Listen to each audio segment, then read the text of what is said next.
Hi hello നമസ്കാരം. എല്ലാവർക്കും AZB അക്കാഡമിയിലേക്ക് സ്വാഗതം. അപ്പൊ എല്ലാരും സുഖമായിട്ടൊക്കെ ഇരിക്കുകയാണോ? ഓക്കെ ആണോ എല്ലാരും? അപ്പൊ എല്ലാവരും എന്താണ് പഠിച്ചൊക്കെ തുടങ്ങി. LD ആണെങ്കിലും എന്താണ് എക്സാമിന് അടുത്തെത്തി. അപ്പോൾ അതെല്ലാം വളരെ നന്നായിട്ട് നിങ്ങൾ പ്രിപ്പയർ ചെയ്യുന്നുണ്ടെന്ന് വിചാരിക്കുകയാണ്.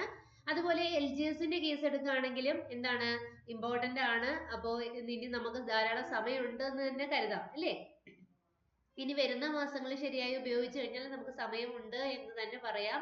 അതുകൊണ്ട് അതെല്ലാം നിങ്ങൾ കറക്റ്റ് ആയിട്ട് ഫോളോ ചെയ്ത് പഠിക്കുന്നുണ്ട് എന്ന് വിചാരിക്കുന്നു. ആൻഡ് ദെൻ OAക്ക് ഇതുവരെ ആരെങ്കിലും അപ്ലൈ ചെയ്യാത്തവരുണ്ടെന്നുണ്ടെങ്കിൽ എന്ത് ചെയ്യുക, ഹൈക്കോർട്ട് OA അപ്ലൈ ചെയ്യുക കേട്ടോ.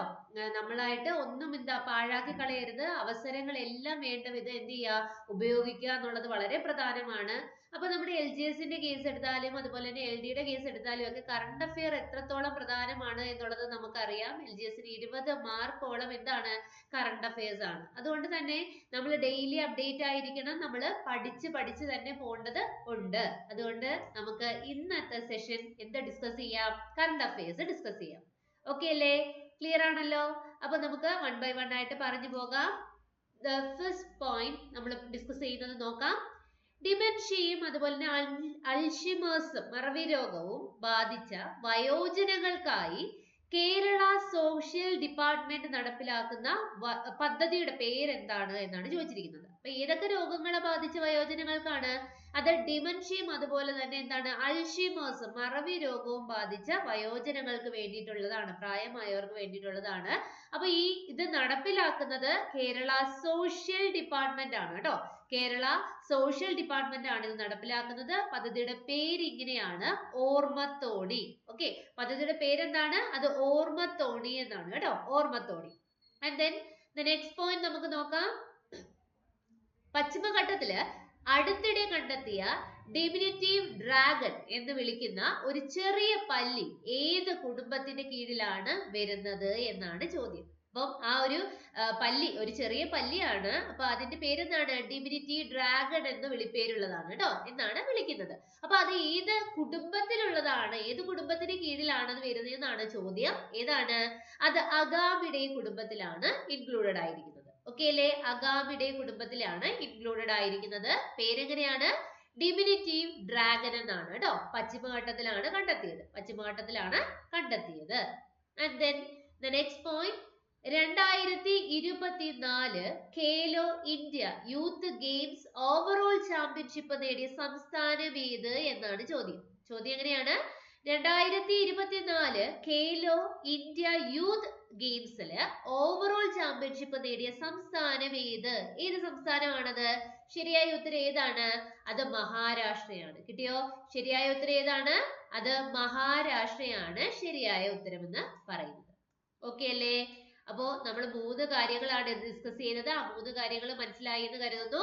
ദ ഫസ്റ്റ് വൺ, ഡിമെൻഷ്യയും അൾഷിമേഴ്സ് രോഗവും ബാധിച്ച വയോജനങ്ങൾക്കായിട്ട് സോഷ്യൽ ഡിപ്പാർട്ട്മെന്റ് നടപ്പിലാക്കുന്ന പദ്ധതി ഏത്? അത് ഓർമ്മത്തോണിയാണ്. ഇനി പശ്ചിമഘട്ടത്തിൽ അടുത്തിടെ കണ്ടെത്തിയ ഡിമിനിറ്റീവ് ഡ്രാഗൺ എന്ന് വിളിപ്പേരുള്ള ചെറിയ പല്ലി ഏത് കുടുംബത്തിന് കീഴിലാണ് വരുന്നത്? അത് അഗാമിഡേ കുടുംബത്തിലാണ് ഉൾപ്പെടുന്നത്. കിട്ടിയല്ലോ? ഇനി 2024 ഖേലോ ഇന്ത്യ യൂത്ത് ഗെയിംസിൽ ഓവറോൾ ചാമ്പ്യൻഷിപ്പ് നേടിയത് ഏത് സംസ്ഥാനമാണെന്നാണ് നമ്മൾ പഠിച്ചത്? അത് ഉത്തരം മഹാരാഷ്ട്രയാണ്. കിട്ടിയോ? ശരിയായ ഉത്തരം എന്താണ്? മഹാരാഷ്ട്രയാണ്. ക്ലിയർ അല്ലേ? അടുത്തിലേക്ക് പോകാം. ആൻഡ് ദ നെക്സ്റ്റ് വൺ, മനുഷ്യനിൽ ആദ്യമായി ബ്രെയിൻ ചിപ്പ് ഘടിപ്പിച്ചത് ഏത് കമ്പനിയാണ് എന്നാണ് ചോദിച്ചിരിക്കുന്നത്. ഓക്കെ, മനുഷ്യനില് എന്താ ചെയ്തിരിക്കുന്നത്? ആദ്യമായിട്ട് ബ്രെയിൻ ചിപ്പ് ഘടിപ്പിച്ചിരിക്കുകയാണ്. അത് ഏത് കമ്പനിയാണ്? ഏതാണ്? അത് ന്യൂറാലിങ്ക് ആണ് കേട്ടോ. ഏത് കമ്പനിയാണ്? അത് ന്യൂറാലിങ്ക് എന്ന കമ്പനിയാണ് ബ്രെയിൻ ചിപ്പ് മനുഷ്യനിലേക്ക് ആദ്യമായി ഘടിപ്പിച്ചത്. കിട്ടിയല്ലോ? ആൻഡ് ദ നെക്സ്റ്റ് വൺ, കലാമണ്ഡലത്തിൽ നിന്നുള്ള വിദ്യാർത്ഥികളുടെ നേതൃത്വത്തിൽ ആരംഭിച്ച മ്യൂസിക് ബാൻഡിന്റെ പേരാണ് ചോദിച്ചിരിക്കുന്നത്. അപ്പൊ നോക്കാം നമുക്ക്.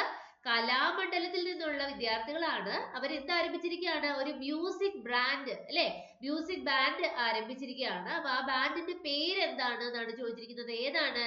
അത് അരകവ്യൂഹം എന്നാണ് ആ ഒരു ബാൻഡിന് നൽകിയ പേരെന്ന് പറയുന്നത്. ഓക്കെ, കലാമണ്ഡലത്തിൽ നിന്നുള്ള വിദ്യാർത്ഥികളുടെ നേതൃത്വത്തിൽ ആരംഭിച്ച മ്യൂസിക് ബാൻഡിന്റെ പേര് എന്താണ്? അത് അരകവ്യൂഹം എന്നാണ്. കിട്ടിയല്ലോ? അരകവ്യൂഹം എന്നാണ് ബാൻഡിന്റെ പേരെന്ന് പറയുന്നത്. And the next one, Asian cricket കൗൺസിലിന്റെ പ്രസിഡന്റ് ആയി തിരഞ്ഞെടുക്കപ്പെട്ടത് ആരാണ്?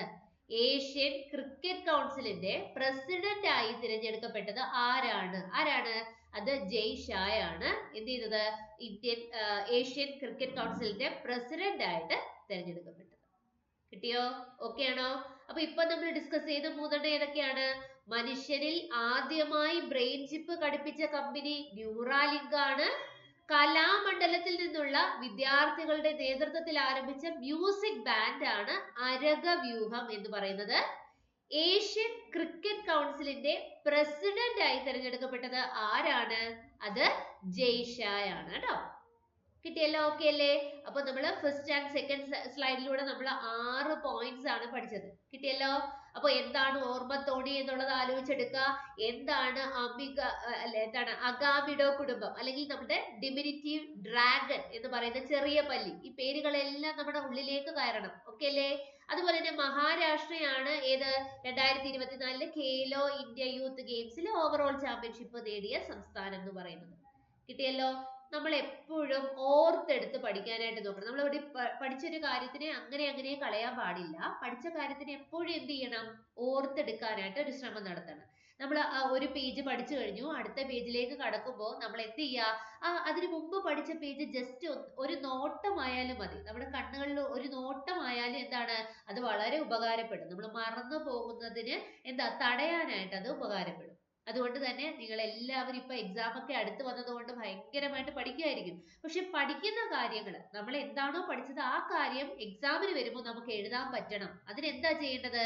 പഠിച്ച് പോയാൽ പോരാ, പഠിക്കുന്നതിനെ നമ്മൾ ഒന്നുകൂടെ റിവിഷൻ ചെയ്യാനും അതുപോലെ തന്നെ സ്വയം ചോദ്യം ചോദിച്ച് അതിനെ ഓർത്തെടുക്കാൻ പറ്റുന്നുണ്ടോ എന്നും നമ്മൾ ചെക്ക് ചെയ്തിരിക്കണം. ഓക്കെ അല്ലേ?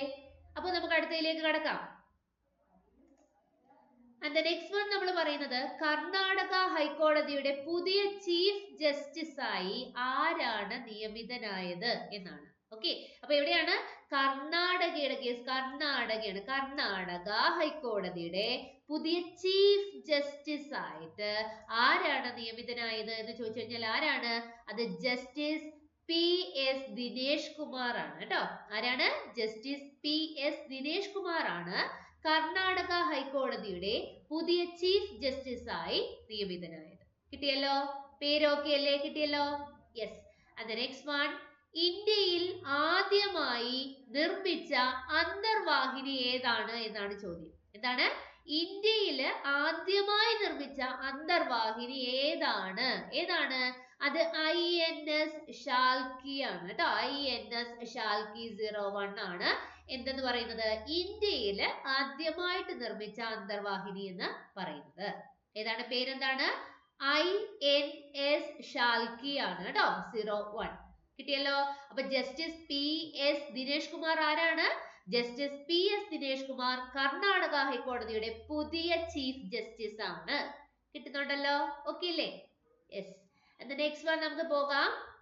ഫെബ്രുവരി 2024 ബജറ്റ് അവതരിപ്പിക്കാനായിട്ട് നിർമ്മല സീതാരാമൻ എത്ര സമയമെടുത്തു എന്നാണ് ചോദ്യം.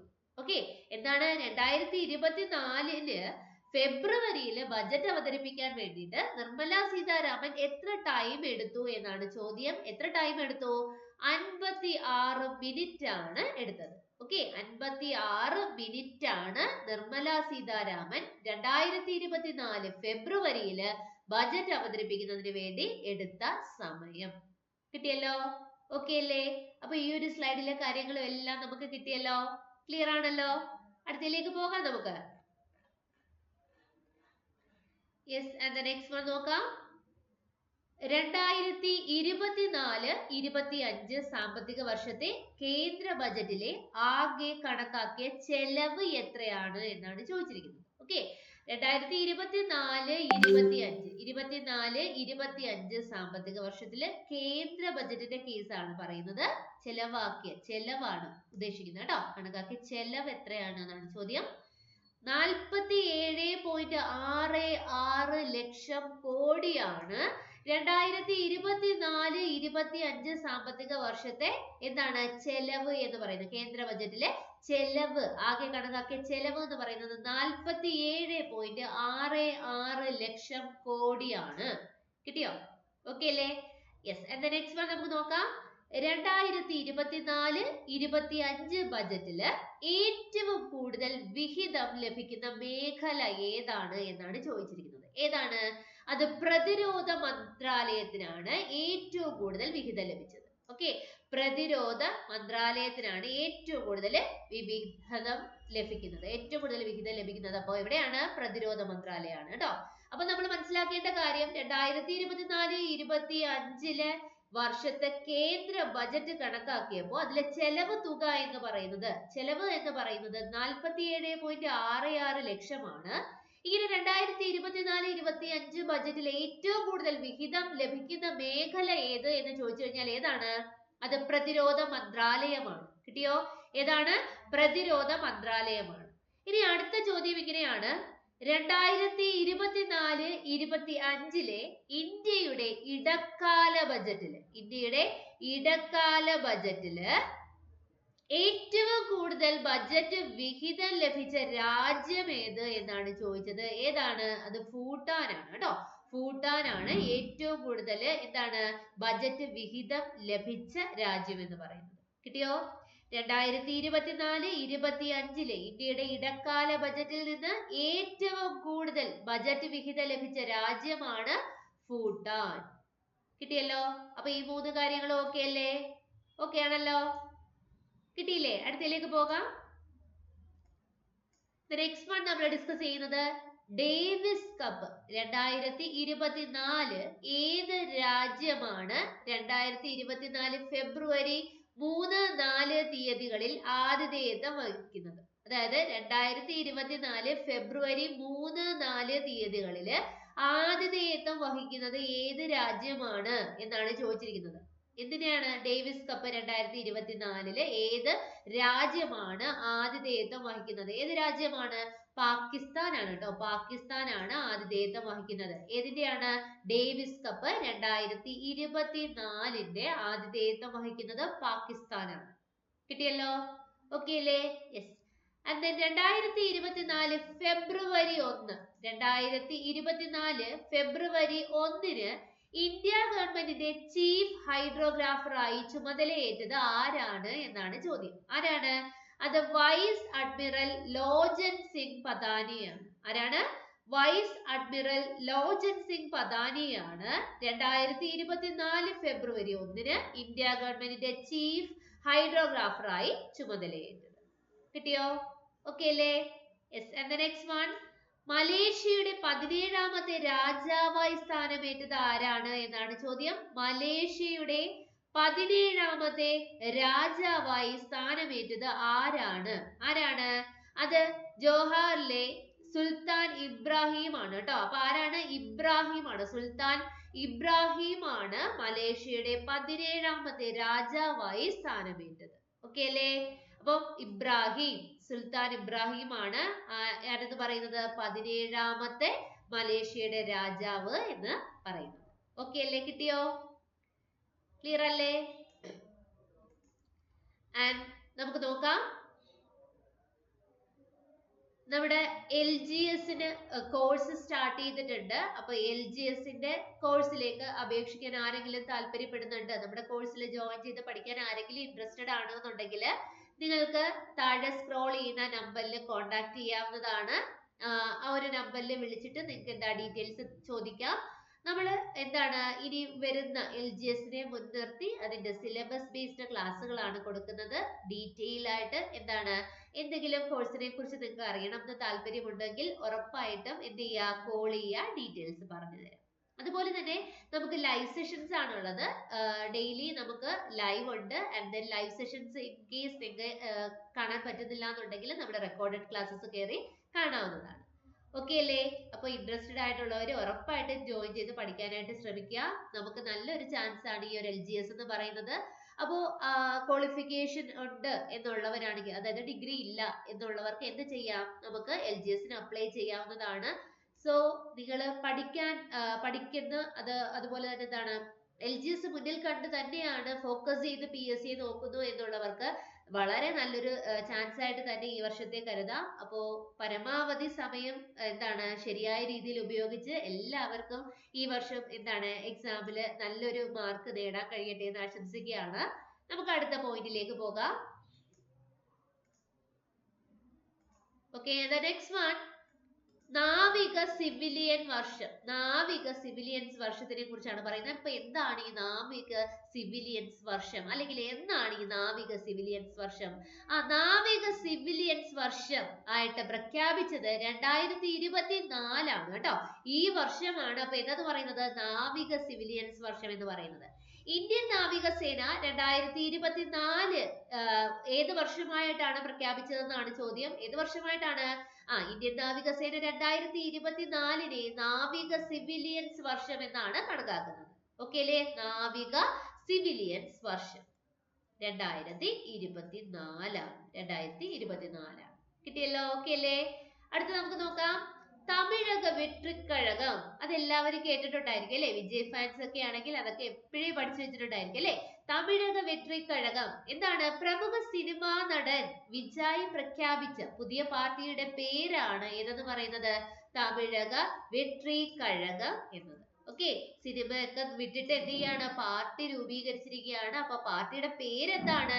അത് തമിഴക വെട്രിക്കഴകം എന്നാണ്. തമിഴക വെട്രിക്കഴകം എന്നാണ് പ്രമുഖ സിനിമാ നടനായിട്ടുള്ള വിജയുടെ പാർട്ടിയുടെ പേരെന്ന് പറയുന്നത്. കിട്ടിയോ? തമിഴക വെട്രിക്കഴകം. ഓക്കെ അല്ലേ?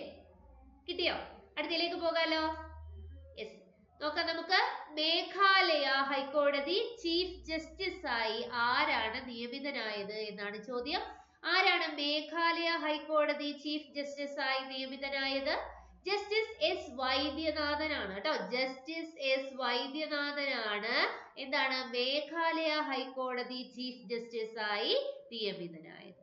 ജസ്റ്റിസ് എസ് വൈദ്യനാഥനാണ് മേഘാലയ ഹൈക്കോടതി ചീഫ് ജസ്റ്റിസ് ആയി നിയമിതനായത്. കിട്ടിയല്ലോ? ഓക്കെ അല്ലേ?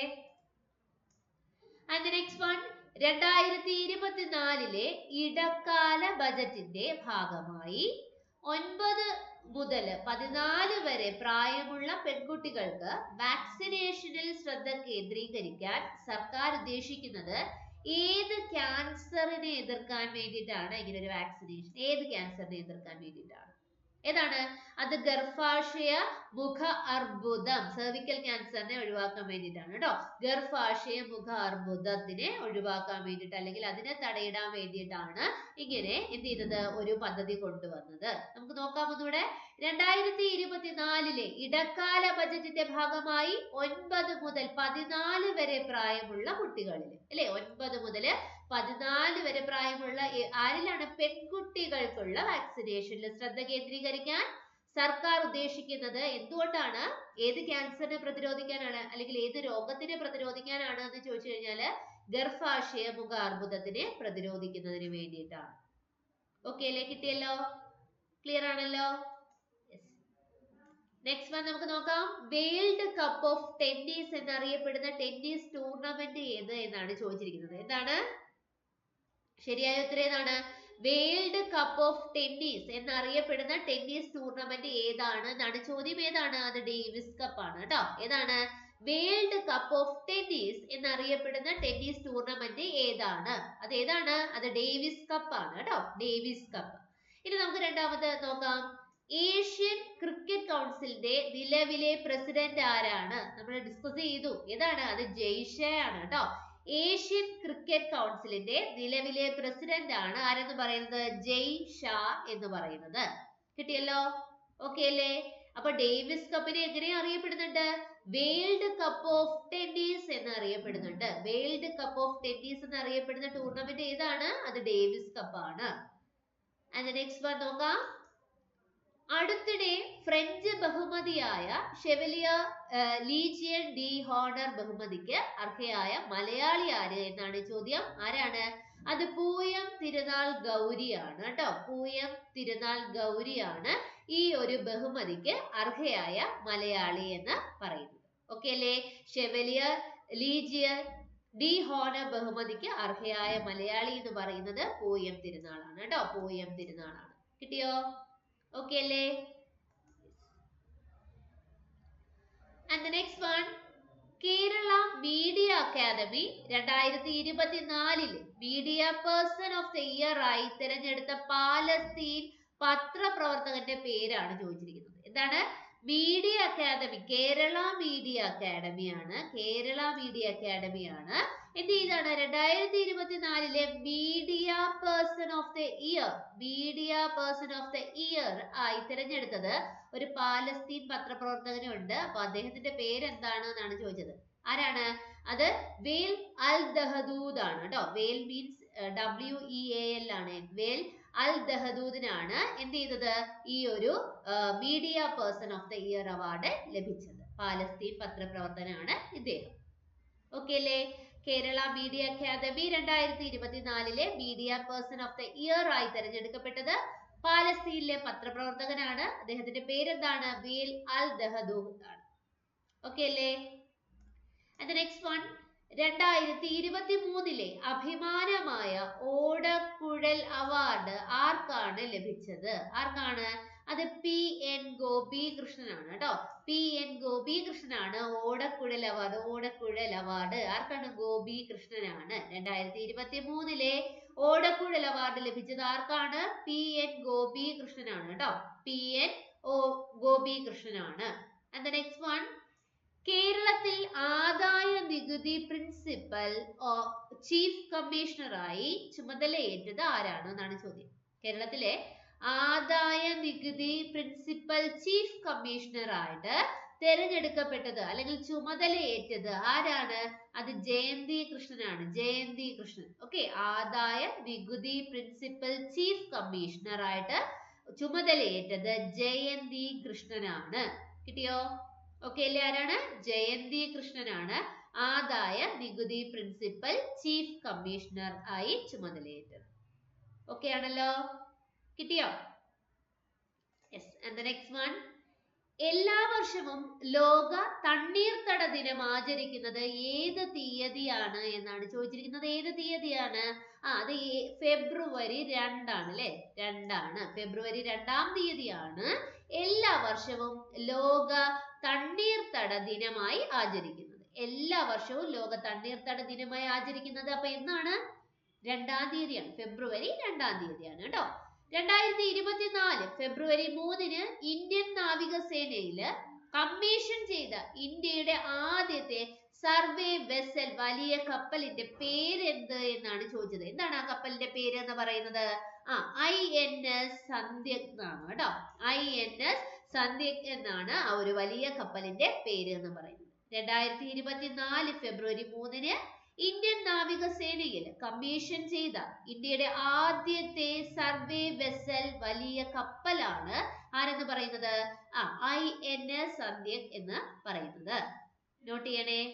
And the next one, 2024 ഫെബ്രുവരി ആദ്യവാരം ഏത് രാജ്യത്താണ് ഇന്ത്യ യൂണിഫൈഡ് പേയ്മെന്റ് ഇന്റർഫേസ് ഔദ്യോഗികമായി അവതരിപ്പിച്ചത്? എന്താണ്? യൂണിഫൈഡ് പേയ്മെന്റ് ഇന്റർഫേസ് ഔദ്യോഗികമായി ഇന്ത്യ അവതരിപ്പിച്ചത് എവിടെയാണ്? ഫ്രാൻസിലാണ് കേട്ടോ. ഫ്രാൻസിലാണ്. 2024 ഫെബ്രുവരി ആദ്യവാരം ഏത് രാജ്യത്താണ് ഇന്ത്യ യൂണിഫൈഡ് പേയ്മെന്റ് ഇന്റർഫേസ് ഔദ്യോഗികമായി അവതരിപ്പിച്ചത്? അത് എവിടെയാണ്? ഫ്രാൻസിലാണ് കേട്ടോ. എവിടെയാണ്? ഫ്രാൻസിലാണ്. And the next one, തമിഴ്നാട്ടിലെ 18ാമത്തെ വന്യജീവി സങ്കേതം ഏത് എന്നാണ് ചോദ്യം. എവിടെയാണ്? തമിഴ്നാട്ടിലെ 18ാമത്തെ വന്യജീവി സങ്കേതം ഏതാണ്? അത് തന്തൈ പെരിയാർ വന്യജീവി സങ്കേതമാണ് കേട്ടോ. തന്തൈ പെരിയാർ വന്യജീവി സങ്കേതമാണ് തമിഴ്നാട്ടിലെ 18ാമത്തെ വന്യജീവി സങ്കേതം എന്ന് പറയുന്നത്. തന്തൈ പെരിയാർ വന്യജീവി സങ്കേതമാണ് തമിഴ്നാട്ടിലെ 18ാമത്തെ വന്യജീവി സങ്കേതം. ഓക്കെ അല്ലേ? Yes. And the next one, online database കമ്പനിയുടെ 2024 റിപ്പോർട്ട് പ്രകാരം ലോകത്തിലെ ഏറ്റവും സുരക്ഷിത നഗരം ഏത് എന്നാണ് ചോദിച്ചത്. എവിടെയാണ്? അത് അബുദാബിയാണ് കേട്ടോ. അബുദാബി നല്ല സേഫ് ആണ് എന്നാണ് പറയുന്നത്, സുരക്ഷിത നഗരമായിട്ടാണ് കണക്കാക്കിയിരിക്കുന്നത്. ഏതിന്റെ റിപ്പോർട്ട് അനുസരിച്ചാണ്? ഓൺലൈൻ ഡേറ്റാബേസ് കമ്പനിയുടെ 2024 റിപ്പോർട്ട് പ്രകാരമാണ്. ഓൺലൈൻ ഡേറ്റാബേസ് കമ്പനിയുടെ 2024 റിപ്പോർട്ട് പ്രകാരം ലോകത്തിലെ ഏറ്റവും സുരക്ഷിത നഗരം എന്ന് പറയുന്നത് അബുദാബിയാണ്. കിട്ടിയോ? അബുദാബിയാണ്.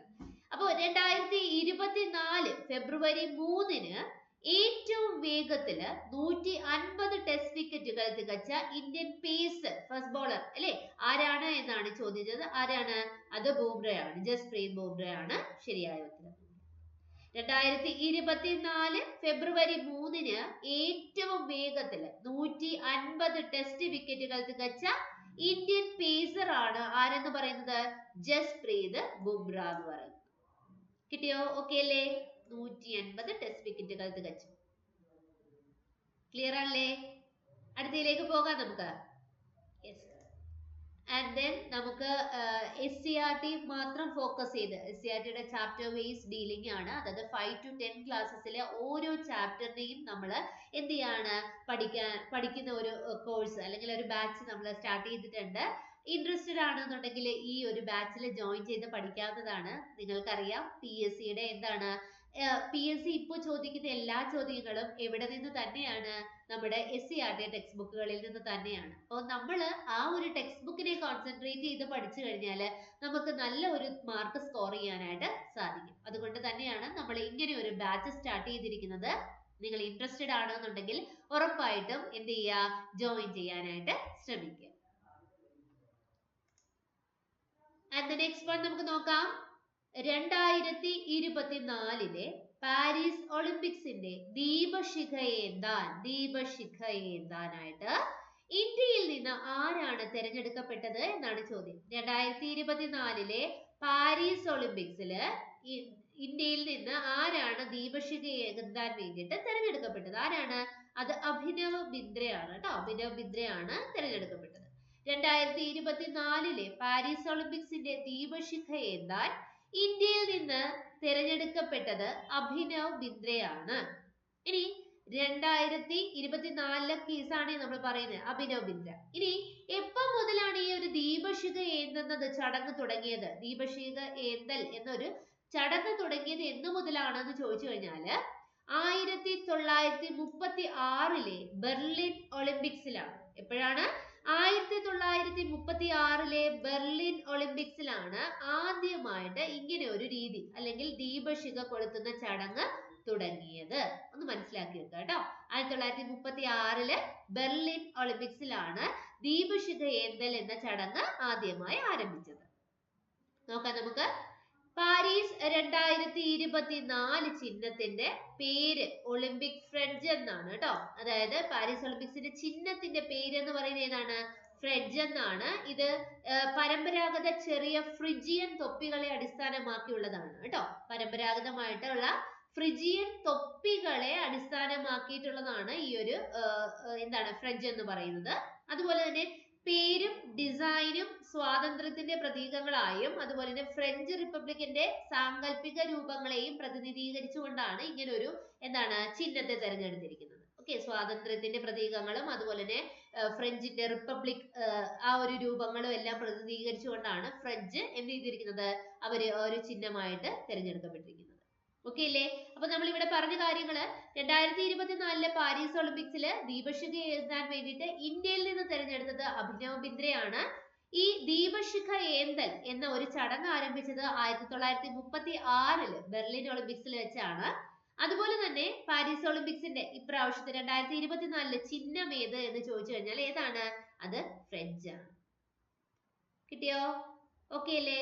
അപ്പൊ ഡെയിലി നമ്മൾ എന്ത് ചെയ്യുക, കറണ്ട് അഫയേഴ്സിൽ അപ്ഡേറ്റ് ആയി തന്നെ പോകുക. നമുക്ക് എന്താണ് കിട്ടുന്ന 20 മാർക്ക്, LGS ആണെങ്കിൽ 20 മാർക്ക് നമുക്ക് എന്തുണ്ട്, നമ്മുടെ കറണ്ട് അഫയേഴ്സിൽ നിന്നുണ്ട്. അപ്പൊ അങ്ങനെ ഒരു മാർക്ക് പോലും നമുക്ക് നഷ്ടപ്പെടാത്ത രീതിയിൽ നമ്മൾ എന്ത് ചെയ്യുക, അതിനെ ഇങ്ങനെ വർക്ക്ഔട്ട് ചെയ്തുകൊണ്ടിരിക്കുക. നമുക്ക് അതിൽ നിന്ന് ആ ഒരു മാർക്ക് കിട്ടിക്കഴിഞ്ഞാൽ ബാക്കിയുള്ളതിനെ കുറിച്ച് നമുക്ക് നോക്കിയാൽ മതി അല്ലേ? സോ എന്ത് ചെയ്യുക, പരമാവധി കറണ്ട് അഫയേഴ്സ് നിങ്ങൾ എന്ത് ചെയ്യുക, കറക്റ്റ് ആയിട്ട് ഫോളോ ചെയ്ത് പോവുക. ആൻഡ് ദെൻ നിങ്ങൾക്ക് എന്തെങ്കിലും കോഴ്സിനെ കുറിച്ച് ഡീറ്റെയിലിംഗ് അറിയണം എന്നുണ്ടെങ്കിൽ നമ്മൾ ഡിസ്ക്രിപ്ഷൻ ബോക്സിൽ നമ്മുടെ നമ്പർ കൊടുത്തിട്ടുള്ളതാണ്. അപ്പൊ ആ ഒരു നമ്പറിൽ നിങ്ങൾക്ക് കോൺടാക്ട് ചെയ്ത് ഏതെങ്കിലും കോഴ്സിന്റെ ഡീറ്റെയിൽസ് അറിയാവുന്നതാണ് കേട്ടോ. അതുപോലെ തന്നെ ഇൻ കേസ് ഇതുപോലെ എന്താണ് വീഡിയോ ക്ലാസ്സസ്, അതുപോലെ നമുക്ക് ഡെയിലി ലൈവ് സെഷൻസ് വരാറുണ്ട്. അപ്പൊ ലൈവിന്റെ കാര്യങ്ങളൊക്കെ നിങ്ങൾക്ക് അറിയണം, അല്ലെന്നുണ്ടെങ്കിൽ എന്താണ് നമുക്ക് ഇങ്ങനെയുള്ള കോഴ്സിന്റെ ഡീറ്റെയിൽസ് ഒക്കെ അറിയണം എന്നുണ്ടെങ്കിൽ താഴെ കാണിച്ചിരിക്കുന്ന നമ്മുടെ ഡിസ്ക്രിപ്ഷൻ ബോക്സിൽ മെൻഷൻ ചെയ്തിരിക്കുന്ന വാട്സപ്പ് ഗ്രൂപ്പിൽ നിങ്ങൾക്ക് ജോയിൻ ചെയ്യാവുന്നതാണ് കേട്ടോ. അപ്പൊ അതിൽ ജോയിൻ ചെയ്യാം. അതുപോലെ തന്നെ നമ്മുടെ ടെലഗ്രാം ഗ്രൂപ്പ് ഉണ്ട്, അതിൽ ജോയിൻ ചെയ്യാവുന്നതാണ്. ഓക്കെ, അപ്പം വീണ്ടും മറ്റൊരു ക്ലാസ്സുമായി കാണുന്നവരേക്കും താങ്ക് യു സോ മച്ച്. എല്ലാവരും നന്നായിട്ട് തന്നെ പഠിക്കുക. കിട്ടുന്ന സമയമെല്ലാം, അതായത് മാക്സിമം സമയം നമ്മൾ പഠിക്കാനായിട്ട് എടുക്കുക. നമ്മൾ പഠിക്കുന്ന സമയത്തെ ക്വാളിറ്റി ടൈം ആക്കി മാറ്റാനായിട്ട് ശ്രമിക്കുക. ഓക്കെ, നമ്മൾ 5 മണിക്കൂർ പഠിക്കുന്നത് 6 മണിക്കൂറിലേക്കായിട്ട് ഉയർത്താനായിട്ട് ശ്രമിക്കുക. ആ 6 മണിക്കൂറും നമ്മൾ പഠിക്കാൻ വേണ്ടിയിട്ട് തന്നെ ഉപയോഗിക്കുക. നമ്മൾ 6 മണിക്കൂറാണ് പഠനത്തിനായിട്ട് നിങ്ങൾ മാറ്റി വെക്കുന്നത് എങ്കിൽ ആ 6 മണിക്കൂറും പഠിക്കുന്നതിന് വേണ്ടിയിട്ട് മാത്രമായിരിക്കണം. അതിൽ എന്താണ്, വെള്ളം ചേർക്കരുത്. നമ്മൾ ആ 6 മണിക്കൂറിലേക്ക് വെള്ളം ചേർക്കരുത്. കറക്റ്റ് 6 മണിക്കൂറും എന്ത് ചെയ്യാൻ നോക്കുക, പഠിക്കുക. അത് 5 ആണെങ്കിൽ 5, 4 മണിക്കൂറാണെങ്കിൽ 4 മണിക്കൂർ നിങ്ങൾ എന്ത് ചെയ്യുക, നന്നായിട്ട് തന്നെ പഠിക്കുക. അതൊരു ക്വാളിറ്റി ടൈം ആയിരിക്കണം. നമ്മൾ ആ പഠിച്ചു മാറുന്ന കാര്യം നമുക്ക് എപ്പോഴും ഓർമ്മ വേണം. അത് എക്സാമിന് വന്നാൽ നമുക്ക് എഴുതാം, ഞാനത് എഴുതും എന്നുള്ള രീതിയിൽ ഉറപ്പായിട്ട് തന്നെ എന്ത് ചെയ്യുക, അത് പഠിക്കുക. ഓക്കെ അല്ലേ? അപ്പോ എല്ലാവരും നന്നായിട്ട് തന്നെ പഠിക്കുക. എല്ലാവർക്കും നന്നായിട്ട് ആത്മാർത്ഥമായിട്ട് ടൈം കൊടുത്ത് മെനക്കെട്ടിരുന്ന് കഷ്ടപ്പെട്ടിരുന്ന് പഠിക്കുന്ന എല്ലാവർക്കും എന്ത് കിട്ടും, ജോലി കിട്ടും. അപ്പൊ ജോലി കിട്ടട്ടെ എന്ന് ഞാനും ആശംസിക്കുകയാണ്. അപ്പൊ അടുത്തൊരു വീഡിയോയുമായി നമുക്ക് പിന്നീട് കാണാം. ഓക്കെ അല്ലേ? Thank you so much.